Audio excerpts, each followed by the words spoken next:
अस्सलाम वालेकुम। उम्मीद है आप सब खैरियत से होंगे। चटनियाँ तो आपने बहुत सारी खाई होंगी मगर एक दफ़ा ये गुड़ की चटनी लाज़मी ट्राई करें, जो बहुत ही मज़े की बनकर तैयार होती है। बिस्मिल्लाहिर्रहमानिर्रहीम। अगर अभी तक आपने मेरे चैनल को सब्सक्राइब नहीं किया तो सब्सक्राइब करें और वीडियो को ज़्यादा से ज़्यादा लाइक शेयर करें। ये आपकी तरफ से प्यार होता है और हमारी मोटिवेशन। यहाँ पे हम ले लेंगे आधा पाव इमली, जिसको हमने अच्छे तरीके से भिगोकर स्ट्रेन आउट कर लिया था। आपने इसकी गुठलियाँ अलहदा कर लेनी है और इसका पल्प अलहदा कर लेना है। उसके बाद हम लेंगे 100 ग्राम गुड़, नमक, चीनी, मिर्च, चिली फ्लेक्स, ज़ीरा। फिर हम ले लेंगे एक फ्राई पैन, उसमें ऐड कर देंगे इमली का जो हमने पल्प निकाला था उसको। उसके बाद इसमें जाएगा गुड़ जिसको हमने तोड़ लिया था।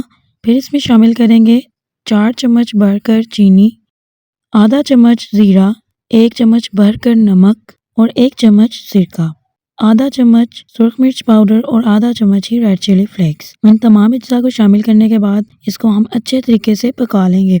रमज़ान में ये चटनी बहुत ही फ़ायदेमंद होने वाली है क्योंकि ये जो हमारे मैदे में हैवीनेस हमें खाने के बाद महसूस होती है उसको भी कंट्रोल करती है और डाइजेस्टिव सिस्टम को भी बहुत बेहतरीन बनाती है। और इसमें विटामिन सी पाया जाता है और आयरन से भरपूर है। यह बहुत ही मज़ेदार और बेनिफिशियल चटनी है। आप एक दफ़ा लाज़मी ट्राई करें। मैक्सिमम 3 से 4 मिनट हुए होंगे, गुड़ जो है अंदर मेल्ट हो गया है। आपने इसको ज़्यादा ओवर कुक नहीं करना। हमने इसको तब तक पकाना है जब तक इसके ऊपर जो जाग है वो ख़त्म ना हो जाए। आप देख सकते हैं मैक्सिमम 5 मिनट गुजरे होंगे और हमारी जो चटनी है वो थिक होना स्टार्ट हो गई है। आपने इसको ज़्यादा थिक नहीं करना। आप देख सकते हैं कि हमारी चटनी जो है बिल्कुल बनकर रेडी है। आपने इसकी थिकनेस इतनी ही रखनी है क्योंकि जब ये ठंडी होती है तो ये मज़ीद थिक हो जाती है और ये बहुत ही टेस्टी और मज़ेदार बनके तैयार होती है।